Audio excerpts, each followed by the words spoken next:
ఇవాళ తను జగన్మోహన్ రెడ్డి గారి ఒక ఎగోకి ఆయన విధానం ఒకసారి చెప్తే మీకు అర్థం అవుతుంది. ఆయన మెంటాలిటీ ఎంత సాడిస్టిక్ మెంటాలిటీ ఒకసారి అర్థం అవుతుంది. చిరంజీవి గారు సురేఖ్ గారిని ఒకసారి రమ్మంటే కారు పోర్టుకోలోకి వెళ్ళి భార్యాభర్తలు వచ్చి ఇన్వైట్ చేసి లోన తీసుకెళ్లారు. తర్వాత సినిమా వాళ్ళ డిస్కస్ చేయాలంటే వాళ్ళే లిస్ట్ పంపారు. ఆ లిస్టులో బాలకృష్ణ గారు వీళ్ళెవరు లేరు. ఆయనకి కలుస్తూ ఇష్టం లేదు. ఆయన ఎవరిని కలవకుండా రాజకీయాల్లో సంబంధం లేకుండా డిగ్నిఫై వేరేగా ఉన్న ప్రభాస్ గారిని అలాగే మహేష్ బాబుని రాజమౌళి గారిని రమ్మన్నారు.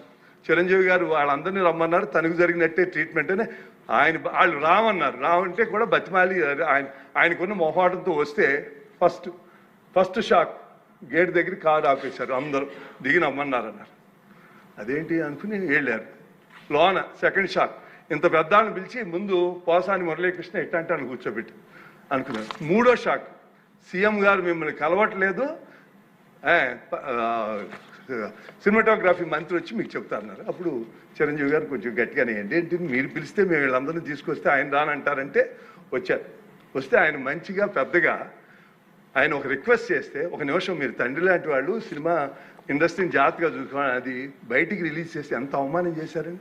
ఇంతకన్నా సాడిస్ట్ మెంటాలిటీకి ఇంకేం ఎగ్జాంపుల్ కావాలి? వాళ్ళని అవమానం చేయాలా? వాళ్ళు బతుకు వాళ్ళు ఎవరు సంబంధం లేకుండా ఉన్నారు.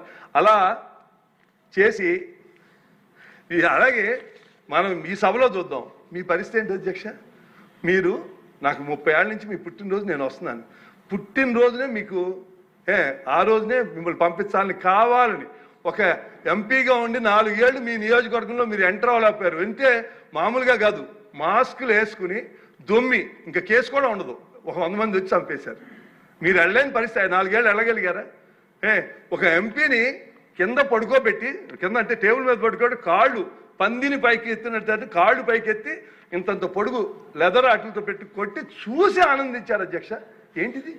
ఎక్కడికి వెళ్తాం అసలు మనం? ఇవాళ ల్యాండ్ ఆర్డర్ గురించి వాళ్ళకి మాట్లాడే హక్కు ఉందా?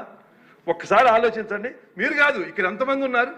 అచ్చెన్నాయుడు పాత వాళ్ళ అన్నయ్య గారు కేసు పెట్టారని అచ్చెన్నాయుడు కొంచెం గట్టిగా మాట్లాడతాడని తీసుకొచ్చి ఆపరేషన్ అయిన 3వ రోజు గోడ దూకి తీసుకెళ్లి అరెస్ట్ చేసి ఎక్కడెక్కడో తిప్పి కేసు పెడితే నాకున్న పరిచయాలతో ప్రతిరోజు మాట్లాడేవాడిని జైల్లోనూ.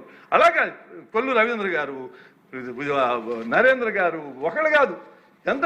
అరే ఆ మహిళ గౌతులచ్చన్ గారు ఇందాక చెబుతున్నారు. గౌతులచ్చన్ గారు అంటే ఈ దేశంలో రాష్ట్రంలో అందరూ గౌరవిస్తారు. అందులో ఆయన అంటే ఆ గౌడ కులస్తులకి ఆయన ఏదో వాళ్ళ పితామహుడి కింద చూస్తారు. ఆమెను ఒక చిన్న పోస్టింగ్ పెట్టినందుకు తీసుకొచ్చేశారు. అందుకని నేనేం చెబుతున్నానంటే, మనం చంద్రబాబు నాయుడు గారిని తీసుకుందాం.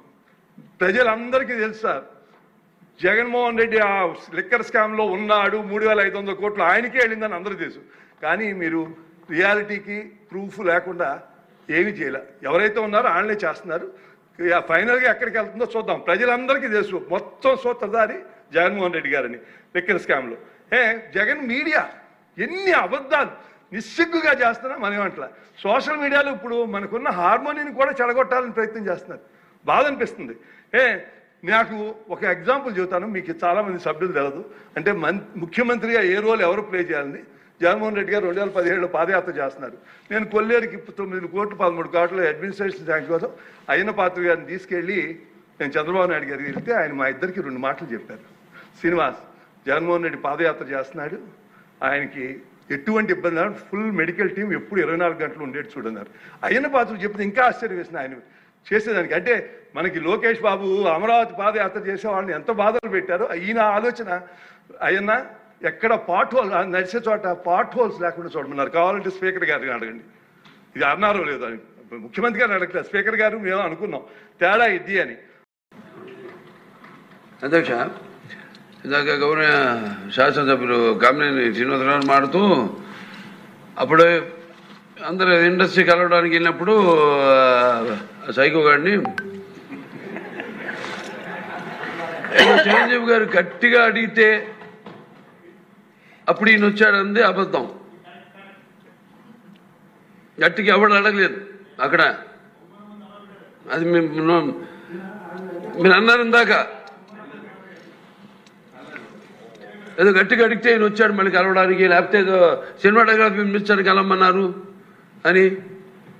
ఏంటంటే ఐ డినై దిస్ అండి. అవి మిగతా ఓకే, అవమానించడం ఆయన ఓకే. ఏదో ఆయన పెద్ద గట్టిగా చెప్తే ఆయన దిగి వచ్చాడంట కలవడానికి, లేకపోతే సినిమాటోగ్రఫీ మినిస్టర్ కలవమన్నా అంట. మనం కూడా నాకు ఇన్విటేషన్ వచ్చింది ఇక్కడ ఫిల్మ్ డెవలప్మెంట్ ఒక లిస్ట్ తయారు చేయమని. నాది 9వ పేరు వేశారు. అది ఎవరో ఈయన నేను అడిగాను కూడా, దుర్గేష్ గారిని కూడా అడిగాను, గౌరవ సినిమాటోగ్రఫీ మంత్రి కూడా అడిగాను నేను, ఎవడో అడిగేసిందని.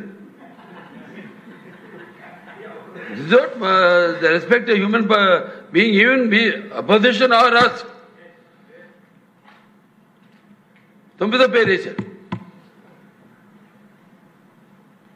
ఇదే అదేదో గట్టిగా ఎవడు అడిగాడు, గట్టిగా అడిగితే పంపించారు లోపలికి, వచ్చాడు ఈడు కలవడానికి. Sorry, I want to clarify this. No, very good, sir. Nonsense. గౌరవనీయ